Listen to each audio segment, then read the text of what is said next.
Est-ce qu'il y a une distance? Est-ce que c'est au niveau communal? Vous dites c'est le bon sens, mais bon, les gens, voilà, il y a peut-être des interprétations différentes.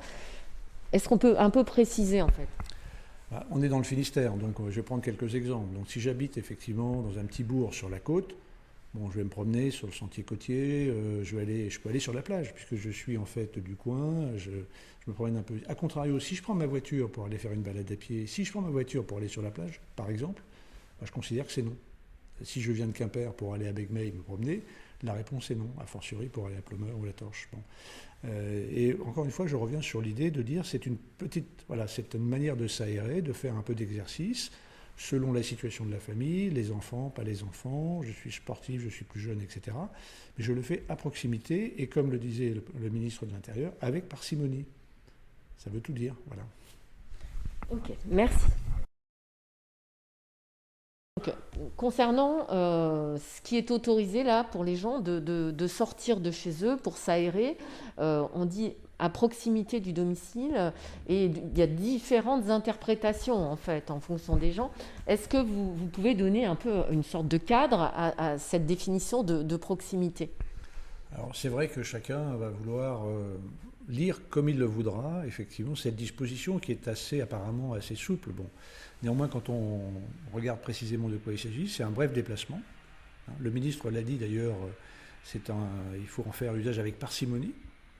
C'est pas de l'exercice, c'est pas un entretien physique, au sens où je suis un sportif, je m'entraîne, je continue mon entraînement. Voilà. Donc j'habite dans un appartement, on est 4 ou 5, on est confiné toute la journée, je ne travaille pas parce que je suis à domicile. Bon, bah, on conçoit bien qu'au bout d'un certain temps, c'est pesant. Donc on a envie de s'aérer un peu. Donc c'est ça dont il s'agit, c'est-à-dire je vais sortir les gamins, on va faire un tour du pâté de maison, etc. On va faire un petit tour. Bon voilà, comme on le ferait avec par exemple des jeunes enfants. Voilà, c'est ça l'esprit. Bon, c'est pas 4 heures de vélo, c'est pas 1 heure de footing, c'est pas je prends ma voiture pour aller faire du surf à la torche. Voilà, c'est clair. Donc c'est contrariant. Si je fais beaucoup de vélo toute l'année, là je vais avoir 15 jours, 3 semaines, peut-être un mois sans faire de vélo, sans pouvoir m'entraîner. Je ne peux pas tolérer cette idée-là, vous voyez, c'est ça l'état d'esprit. Bah si, il va falloir faire avec, il va falloir jouer solidaire. Je fais du footing, vous comprenez, je m'entraîne, j'ai besoin de ça, les endorphines, on nous explique. Hein. Bah non. La règle, c'est la règle, je suis plutôt une petite mère de famille avec 2 enfants. Bah, il faut que je les sorte parce qu'ils sont, etc. Ils ne peuvent pas rester tout le temps confinés. C'est ça le sujet. Ou bien, bah, je travaille, je fais du télétravail, il faut que j'aille m'aérer parce que je ne peux pas rester toute la journée, 3, 4, 5 jours comme ça. Voilà, c'est ça l'état d'esprit. Donc j'ai besoin de décompresser, etc. parce que je suis confiné. Et pas, j'ai besoin de m'entraîner parce que je me suis toujours entraîné. J'ai besoin de faire ceci parce que j'ai toujours fait ceci ou j'ai toujours fait cela. Voilà un peu l'idée. Alors bien sûr, on va le faire avec discernement. Les forces de l'ordre sont des gens qui font usage du fameux discernement, c'est-à-dire qu'il n'y a pas une règle automatique. Ça va dépendre de l'état d'esprit de la personne, de la manière dont ils vont, le feeling qu'ils vont avoir un petit peu, si vous voulez, sur le terrain, qui font qu'à un moment, ils vont savoir si c'est de la pédagogie qu'il faut faire ou si c'est de la sanction qu'il faut appliquer, ou bien s'ils vont considérer que, bon, ma foi, c'est pas un sujet. Donc il n'y a pas de distance. Donc, il n'y a pas un ordinateur, il n'y a pas un logiciel avec une calculette sur effectivement Internet qui va vous permettre de remplir toutes les cases. Si je fais mon footing, est-ce que je peux faire 1, 2, 3, 5, 7 km, etc. Non, je suis désolé, on ne va pas rentrer dans ce petit jeu-là. Ce qu'on demande aux gens, ce qu'on demande à nos concitoyens, c'est de s'approprier le sujet. On est vraiment dans une situation très grave. On a choisi, au plan national, d'appliquer un confinement national. Les conséquences économiques, les conséquences pour la nation sont terribles de ce choix-là. Il faut assumer ce choix. Mais ce choix, il emporte beaucoup de contraintes, beaucoup de dégâts, en quelque sorte, économiques, financiers, etc.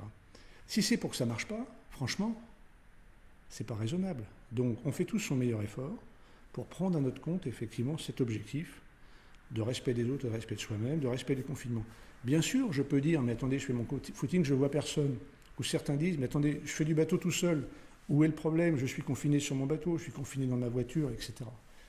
Non, ce n'est pas la règle du jeu collectif qu'on a choisi. Moi, je ne veux pas, par exemple, que les forces de l'ordre passent leur temps à se poser la question de savoir si telle personne fait le footing sur la bonne distance, pas la bonne distance, etc. Il faut voir les choses simplement. Le confinement, ça veut dire ce que ça veut dire. Ça veut dire quelque part, on reste chez soi, sauf raison impérieuse de ne pas le faire, s'approvisionner, aller travailler par exemple, ou bien sûr aller chez le médecin ou ce genre de situation. Parce que, par exemple, des surfeurs, des plaisanciers, ça pourrait engendrer des accidents. Les services hospitaliers ne peuvent pas se permettre ça? Non, c'est pas du tout ça la manière, c'est pas du tout ça la manière de voir les choses. Si on va parler des surfeurs ici, on va parler des gens qui sont sur la plage, on va parler des gens qui promènent leurs chiens sur 5 km, on va parler des gens qui font de l'ULM, par exemple, l'accident de van d'hier. Bon, voilà, non, il y a une règle. Cette règle, elle est forcément pas subtile. Si vous voulez, la règle, c'est la règle du confinement. Chacun dans sa tête se dit, oui, mais attendez, moi je suis quand même assez grand pour savoir ce que ça veut dire confinement. Je sais me confiner moi-même. Ben non, en fait. Il y a un moment, il faut voir les choses de manière rustique. Hein. Ça peut paraître un peu idiot, mais il faut qu'on assume c'est vraiment fait pour la situation d'une personne confinée. Je pars du confinement, je ne pars pas du droit. C'est pas j'ai droit à ceci, j'ai droit à cela. Non. C'est je pars d'une situation, je suis confiné, nous sommes confinés, sauf exception. C'est très embêtant. On est tous très contrariés, pour un tas de raisons. Bon. Il faut qu'on assume cette contrariété, voilà, pendant un certain temps. Il faut qu'on vive avec. Si on ne sait pas vivre avec ça, c'est qu'on n'est pas adulte. Bon. Et bien sûr, il faut un peu de soupape de décompression. La soupape de décompression, c'est typiquement, encore une fois, la petite promenade, hein, voilà, pour s'aérer, pour se dégourdir les jambes. Ça dure quelques dizaines de minutes. Il y a un peu comme on le ferait, encore une fois, avec une poussette et un enfant en bas âge. Voilà. Ayons ça en tête. Est-ce que je suis dans cette catégorie de promenade ou est-ce que je suis dans l'entraînement sportif pour faire le triathlon? Et uniquement avec des gens avec lesquels on est confiné, pas avec d'autres personnes, évidemment. Ah bien sûr, absolument. Absolument. L'impératif absolu, c'est de ne pas propager le virus. Donc en fait, on ne doit pas effectivement aller avec le copain, etc., se retrouver pour faire la balade. Ça, non. Ça devient un cluster. On va se donner rendez-vous, on a droit à une balade. Vous voyez, les gens, c'est l'esprit très français, ça. Je veux dire, ah ben oui, mais alors... Non, mais alors, par exemple, si je peux faire une balade de 10 minutes, je peux peut-être la faire avec quelqu'un d'autre. Mais non, vous êtes confiné. Voilà, donc si je la fais avec ma femme, je la fais avec mes enfants, etc., ils sont là. S'ils ne sont pas là, d'ailleurs, je ne vais pas leur donner rendez-vous pour qu'ils la fassent avec moi. Hein. Nous restons confinés, surtout si je suis une personne âgée, d'ailleurs. Hein, je ne vais pas rester confiné à 75 ans pour faire la balade avec les enfants et les petits-enfants pendant 10 minutes. Mais c'est déraisonnable. Vraiment, c'est l'arrêt du confinement. Ça ne va pas durer 107 ans. Hein, prenons sur nous, comme le disait le président de la République, acceptons cette contrainte. C'est un moment de notre vie très particulier, très différent, pour chacun d'entre nous, hein, pour le préfet, pour quelqu'un d'actif, quelqu'un d'inactif. C'est très déroutant, mais on va pouvoir s'adapter. Et puis, faisons avec. Voilà, posons-nous la question, finalement, ok, je ne peux pas faire ci, je peux faire ça, qu'est-ce que je vais faire? Voilà, comment je vais vivre cette période. Le préfet du Finistère ne va pas faire de surf. Ah, voilà, il est très contrarié. Ok, merci.